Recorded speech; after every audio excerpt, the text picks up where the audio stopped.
This is the Biz News Podcast, one-on-one conversations with experts in business and personal development.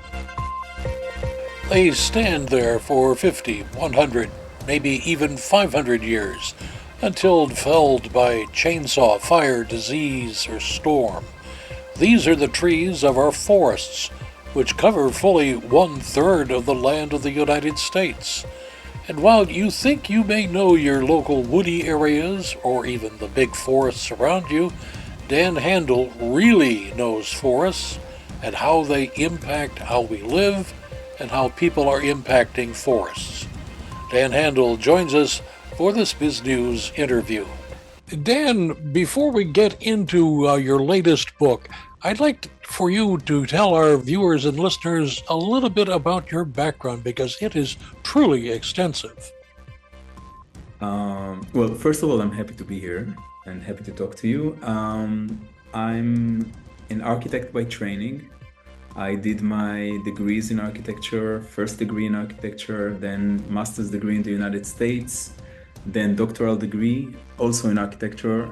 But during this sort of process of learning more and more and working in architecture, I realized that my sort of true interest lies in what's beyond the buildings. So while traditionally architects would look at buildings and nothing around them, won't be interested in anything that's going on around them. And some architects would be, looking at the larger scale and looking at cities. I began to sort of get more and more interested in what's happening even beyond the fringes of cities. So that's how I got to look at natural environments. And then I realized slowly that these natural environments are not so natural, but they're actually designed almost in the same way as you could describe a city as being designed. And that's basically how my sort of professional trajectory led me into looking at forests as design entities, actually. I would suspect if you asked 100 people, was this forest designed, 102 would say, no, it just happened. Why do you say it's designed? Well, we think forests are natural, but they're not. In almost all cases of forests that you can imagine around the world, including the ones that we would usually associate with the most natural phenomena, let's say the Black Forest in Germany or the Amazon forest, we would tend to think that these, as you say, just happened or they were just there forever. But that's actually not the case. So what is happening in these places is that human activities shape them for centuries, for decades, or for centuries. So for instance, the Amazon, again, the prime example of what we would think of as sort of unruly forest or jungle, right?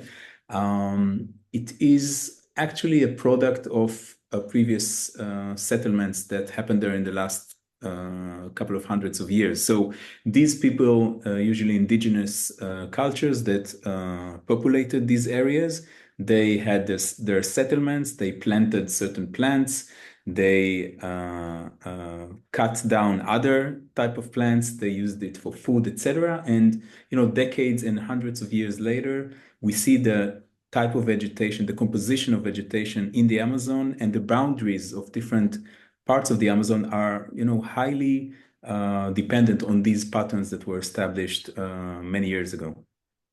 Now, in your book, Designed Forests, you talk about something you call forest thinking. What is it, and why should we care about it?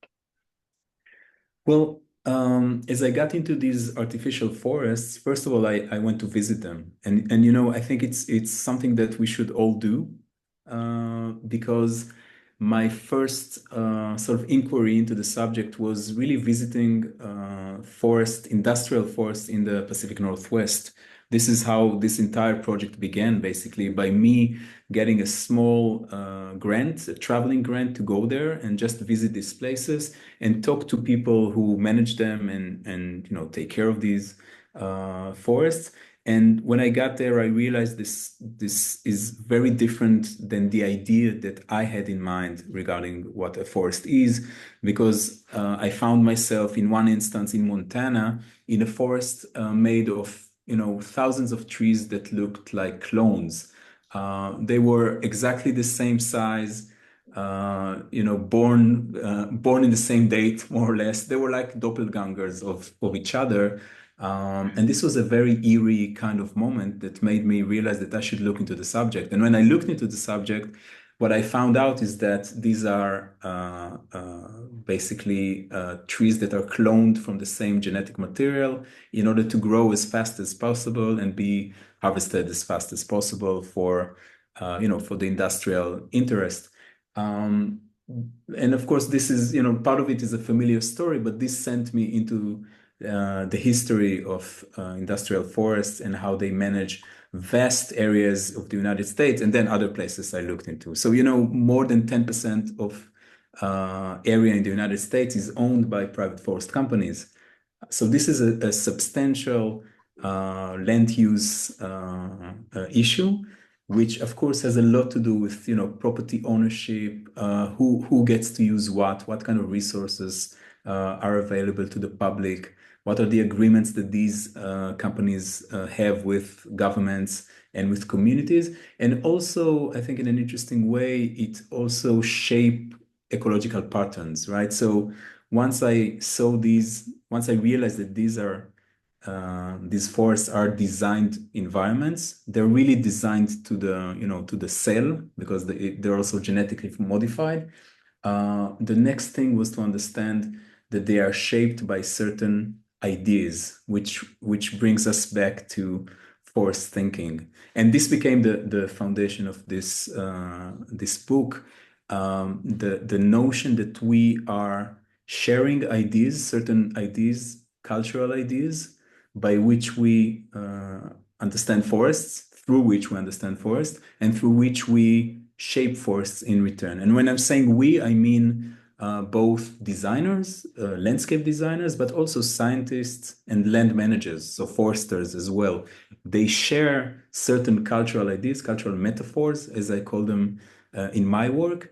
And these metaphors basically shape the way forests are looking like around the world, but also they come back to haunt us, you could say, in cities. So when we think of urban forests, when we think about buildings that look like forests or act like forests ecologically, we're also basing our concepts on these cultural ideas that are sometimes wrong. I mean, because they're culturally dependent, right? So they're not objective truths, not even in science. In many places around the world, and I'll cite California as an example. The town of Paradise, California, had you visited that 30 years ago, you would have found several thousand residents living in a forested environment. And probably most of them would have felt they were part of the forest and they were good stewards of it. Then a wildfire broke out, burned their town entirely to the ground, right down to the hospital and post office, etc. So is urban use, as the urban area creeps into forest land, is good, bad, or should be somehow controlled? I would say that what we're seeing happening in many North American cities and now elsewhere in the world as well, but definitely in the United States and Canada, is we see more what is called urban forests. And urban forests and urban forestry is this really strange invention. It's 30 or 40 years old. The term was coined, I think, in the 60s, but it really gathered traction in the 80s, where, city administrators began to realize that, planting a forest or at least saying that we plant a forest in our city is very good public relations strategy. And, because who could resist trees? And they began to argue with the help of land managers and scientists. They began to argue that it does all sorts of good things, which, some of it, of course, is true. I mean, trees do absorb carbon. Trees do make you feel better psychologically. This is proven by science. Trees even raise real estate values in some cases, which is all all of these things are very important. But the question is whether urban forests act as forests or are beneficial as forests in terms of ecological services is more debatable, right? So I think what we see is more and more urban forests being proposed and constructed or planted and maintained. But not this doesn't always work with the question that I think should be asked, which is what are the kind of benefits that we are hoping to gain for the communities involved? And I think the communities are not always involved in the way that I would say they should be involved, right? Because, forests could give you all sorts of benefits. They could act as a food forests, for one instance. They could, as we said, raise real estate values. But I think we should not mistaken them for real forest. And when I say real forest, I mean non-urban forest, because the way the ecology of an urban forest work is very different than what you would find in a non-urban forest. In a forest as we, in a forest managed by the Forest Service, let's say somewhere in, I don't know, the Pacific Northwest, for instance. So there still are some natural forests around. You just have to go find them. Well, again, in my work, I would always treat natural with a grain of salt, with a little bit of suspicion, because, of course, when we look at forests, all forests are made of biological material, right? Trees are natural in a sense, and we are natural as well. We are part of nature. If we look at it, sort of from a high altitude, but at the same time, I think some of the forests you would find are entirely artificial, really in the same way we could discuss cities and buildings. And I think that's the way we should begin to think about them, because this, in a way, I think that this gives us power to imagine them differently. Because if our ideas shape environments, not only urban environments, but what we are used to call natural environments, and we know that natural environments have an impact on environmental factors and the climate changes and crisis that we're facing. I think this gives us more agency in beginning to discuss at least how we reimagine these things differently, how these environments could be designed in a different way. If Dan, if you had the magic wand, what would you do about forests and that we would see in 10, 20 years a change? Good question. um, I would say two things would be a good start. Okay. First of all, we should be more critical about how certain ideas sort of infiltrates our discussion about development. And when I say that, I mean that when we see, for instance, in New York or in Milan, all these towers that are presenting themselves as vertical forests because they have, this and these hundreds of trees planted in different levels, and they claim to do all sorts of magic tricks in terms of carbon processing and ecological services, etc. I think the first thing to do was to realize that these developments as they are presented currently are a little bit hiding behind the sort of veil of green, it's a sort of green facade to continue development in the same way we've been doing it in the last at least 40 years, which by which I mean a type of development of our cities that is really destructive towards the environment, in a sense that it's treating resources in a very unresponsible way. And so these projects that are presenting themselves as highly environmental kind of forest building hybrids are in most cases a good strategy to just continue doing development the same way we did it. So the first thing to do was to be a little bit more critical in the way we treat these developments, and perhaps consider ways that would allow us to question some of the assumptions that underlie the way our cities, especially North American cities, are being developed today. So that's the first thing I would suggest. And the second thing really relates to what is happening when we are going outside of cities, outside of places where people live in dense areas, and go to what we used to call natural environments. And I think, again, when we consider that everything is artificial to an extent, it also would allow us to think what kind of nature we want to have in the future. And in my journeys for this project, I visited all sorts of forests. I described the sort of eerie artificial forest, but I also visited the forest that is full of machines.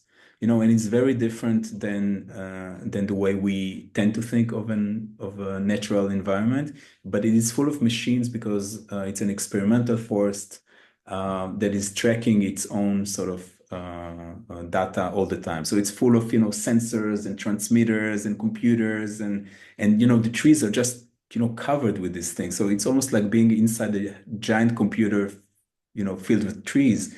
And it's a very, very different experience, but I think it's part of the experiences that we should have or should consider in our current sort of planetary kind of situation, right? So where nature is not nature and civilization is everywhere, I would say, or people are everywhere, at least.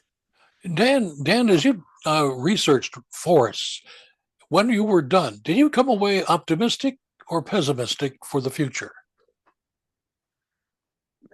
I try to be optimistic. I think with all the pitfalls of development as I see it in the last couple of decades, that really led us to what I consider quite a problematic trajectory. Looking into the future. At the same time, I saw and I found out all these experiments, which I try to track and write about from the history of force that are, that show that we have,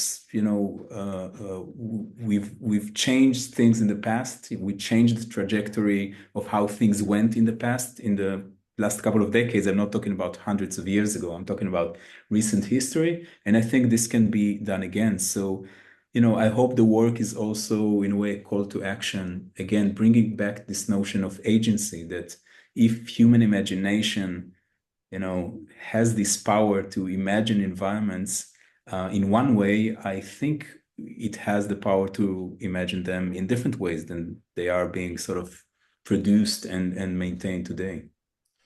Dan, where can our listeners and viewers get more information? Perhaps you have a website you could recommend. I do have a website. It's you just need to search my name and the website would be brought up, and you can see this current book project and also other forest related projects, mostly exhibitions that I've curated in the past, and hopefully this would give sort of insights into the work. And I'm always looking forward to hear from people. So if anyone of the listeners or viewers is interested in the subject, I'm happy to hear from you. What would you like to add that we haven't talked about yet that you want to get across to our listeners and viewers? I think what we should keep in mind is that the crisis that we are facing, the fires that you mentioned in California, the hurricanes we were talking about before, and other events that make up quite a worrying picture, is at least in part a crisis of the imagination. And when I say crisis of the imagination, is that because we collectively acted in certain ways, I think it accelerated this crisis. But at the same time, I think we could reconsider some of our assumptions, the way I try to do with architecture. But this could be done in science, and this could be done in public policy. And I think when we get there, we have a good chance of actually doing things differently and being in a better place. I think it's possible. You've been listening to the Bizgnus Podcast. We welcome your input. Send your email to editor@bizgnus.com. That's BIZGNUS.com. Thanks for listening.